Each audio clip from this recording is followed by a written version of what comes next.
ఇదే బా లైట్ సెట్టింగా. ముందు మన గణపయ్య. ఇప్పుడు అమ్మవారి దగ్గరికి వెళ్దాం.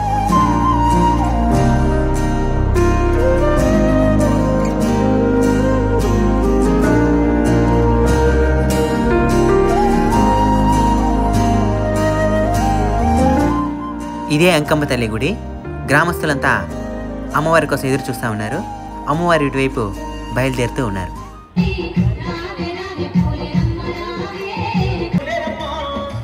వీళ్ళే అమ్మవారితో పాటి ఊరేగడానికి ఆల్రెడీ అందంగా అలంకరించబడి ఉన్న పరివార దేవతలు పోతురాజు స్వామి, పరశురాముడు, ఎలమాతమ్మ. ఇంకొక వైపు డ్రమ్స్ వాయించే వాళ్ళు విధ్వంసాన్ని సృష్టిస్తూ ఉంటారు. ఇంకొక వైపు మన పోలీసు వాళ్ళు. ఏ పండగైనా వాళ్ళుంటేనే సక్రమంగా జరుగుతుంది.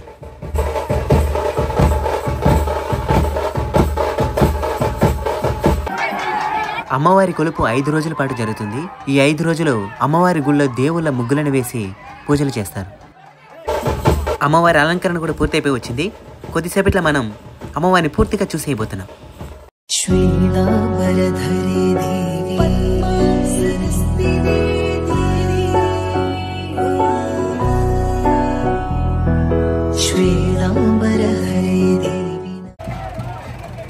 అమ్మవారు ప్రజల్ని ఆశీర్వదించడానికి ఊరేగింపుగా బయలుదేరేసింది.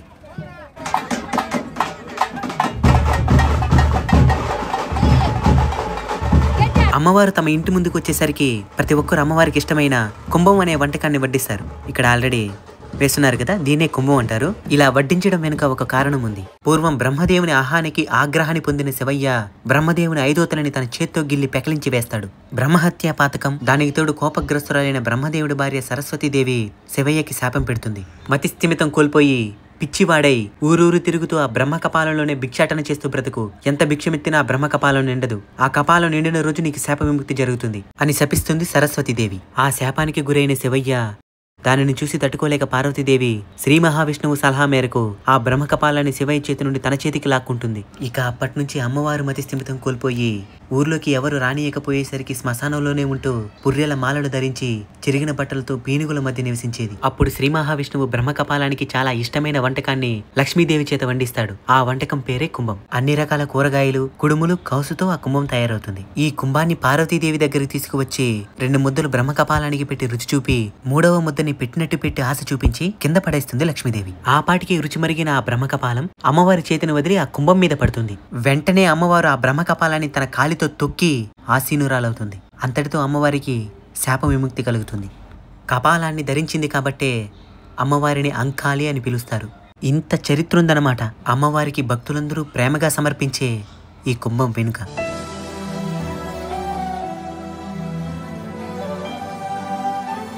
ఇలాంటి విషయాలన్నీ తెలుసుకోవాలి మనం. మన ద్వారా మన తరువాతి తరాలకు తెలియజేయాలి. అమ్మవారు వస్తున్నదంటే ప్రతి ఇంటి ముందు పండుగ వాతావరణం నెలకొంటుంది. చూసినారా, పరివార దేవతలతో పాటు అమ్మవారు ఆనందంగా విచ్చేస్తున్నారు. యువతల చరణ్ ఏం చేస్తున్నాడంటే మేకపోతను పట్టుకొని ఉన్నాడు. అమ్మవారి కోసం ప్రాణాలు అర్పించిన జంతువు తిరిగి అమ్మవారిలోనే ఐక్యమైపోతుందని మేమందరం నమ్ముతాం. దర్శనం బాగా జరిగిందా?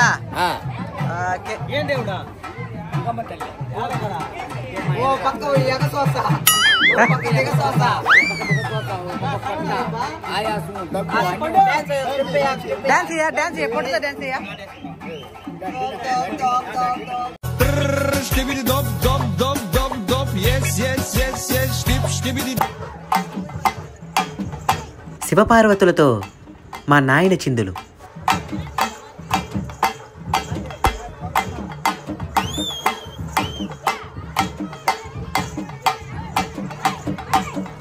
మధ్యలో మన చిచ్చెర పెట్టుకుని తీసుకొని వచ్చినాడు. వాడి సిగ్గుతో వేయలేనని చెప్పేసరికి స్టైల్ మూవీలో ప్రభుదేవ మాస్టర్ని లారెన్స్ మాస్టర్ ఎత్తుకుని డ్యాన్స్ చేసినట్టు మా నాయన ఎత్తుకొని డ్యాన్స్ చేసినాడు.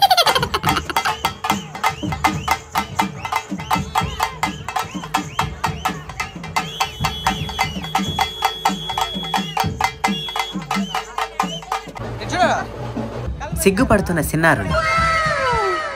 ఇది కొలుపులో ఒక ప్రధాన ఘట్టం. జాట్లు వేసుకోవడం అంటారు. చర్మం లేచిపోతుంది.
జాటీలు వేసుకున్న వేళ విశేషంలో మధుర స్మృతులు లేచిన వాతలు ఏడవటి ఏడవటి ఏడవటి ఎంత ఒక వాత ఎట్ట కొట్టేసారు దగ్గర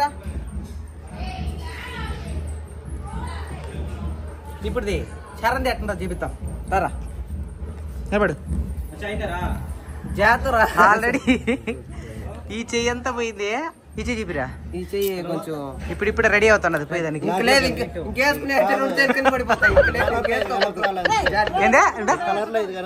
కలర్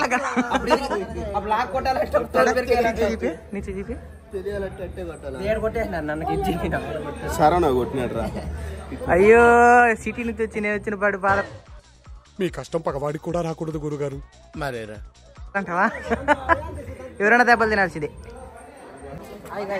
ఇప్పుడు అమ్మవారిని చెరువులోని శ్మశానంలో ఉన్న రుద్రుని దగ్గరికి తీసుకుని వెళ్తారు.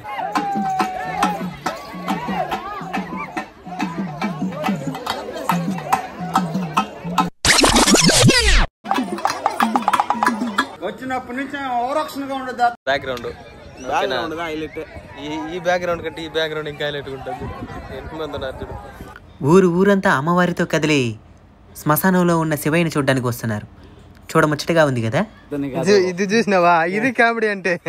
వాన వస్తే గొడుగు పెట్టుకోవాలని చూస్తే గొడుగే తడిచిపోతుందని టౌల్ చుట్టుకున్నావు చూసినావా. ఏమన్నా నువ్వు గ్రేట్. నల్ల గుడ్డ వేసుకునే వాళ్ళు ఉండకూడదు. అందుకే నాకు కూడా తెల్లకుంట పెట్టుకుని వచ్చిన దానికి నల్ల దాన్ని చుట్టేసి చేస్తున్నావా. వాళ్ళు చెప్పేవారికి అంటే ఇది బ్లాక్ కలర్ లో ఉన్నదని చెప్పి నిన్న అనుకుంటారని చెప్పి దాన్ని కొట్టేసి చుట్టేసినావా. వచ్చి పడిపోతారు పైన. దాచిపెట్టి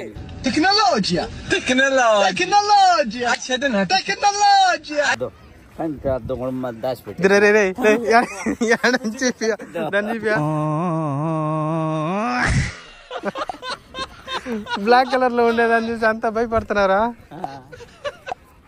పడు పొట్లా వెనక.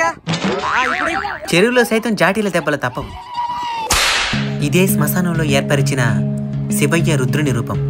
శ్మశానంలో ఎందుకు ఏర్పరుస్తారో ఇంతకుముందే మీరు విన్నారు కదా. శ్మశానంలోనే అమ్మవారు తిరిగారని. కాబట్టి అమ్మవారికి ఇష్టమైన రుద్రునితో ఇక్కడ కొన్ని కార్యక్రమాలు చేస్తారు. ఇలా చేయడం వల్ల అమ్మవారి అనుగ్రహాన్ని పొందుతారని నమ్ముతారు. గ్రామ ప్రజలందరూ చేస్తున్నారు ఈ కార్యక్రమాన్ని ఆనందంగా వీక్షించడానికి. అమ్మవారు కూడా వచ్చేస్తున్నారు. అమ్మవారు శివయ్య దగ్గరికి వచ్చిన వెంటనే కార్యక్రమం స్టార్ట్ అవుతుంది.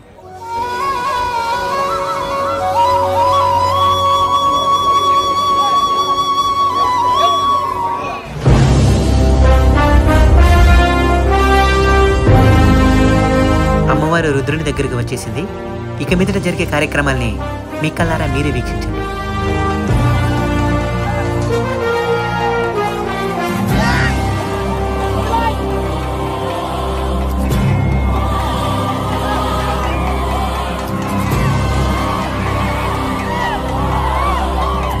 ఇక్కడ జరుగుతున్న ప్రతి కార్యక్రమం వెనుక ఒక అంతరార్థం దాగుంటుంది. ఈ కార్యక్రమం పూర్తయిన తర్వాత ప్రజలందరూ తమ తమ ఇంటికి తిరుగు ప్రయాణమయ్యారు. ఇప్పుడు మేము కూడా ఈ వీడియో నుంచి తిరుగు ప్రయాణం అవ్వాల్సిన సమయం ఆసనమైంది. అమ్మవారికి సంబంధించిన ఎంతో కొంత సమాచారాన్ని మీకు అందించానని నేను నమ్ముతున్నాను. ఏవైనా తప్పులుంటే క్షమించండి. ఈ వీడియో మీద మీ అభిప్రాయాన్ని తప్పకుండా కామెంట్ చేయండి. అలానే ఈ వీడియో మీకు నచ్చినట్లయితే like, share, subscribe. Thank you. Om Shakti Parashakti.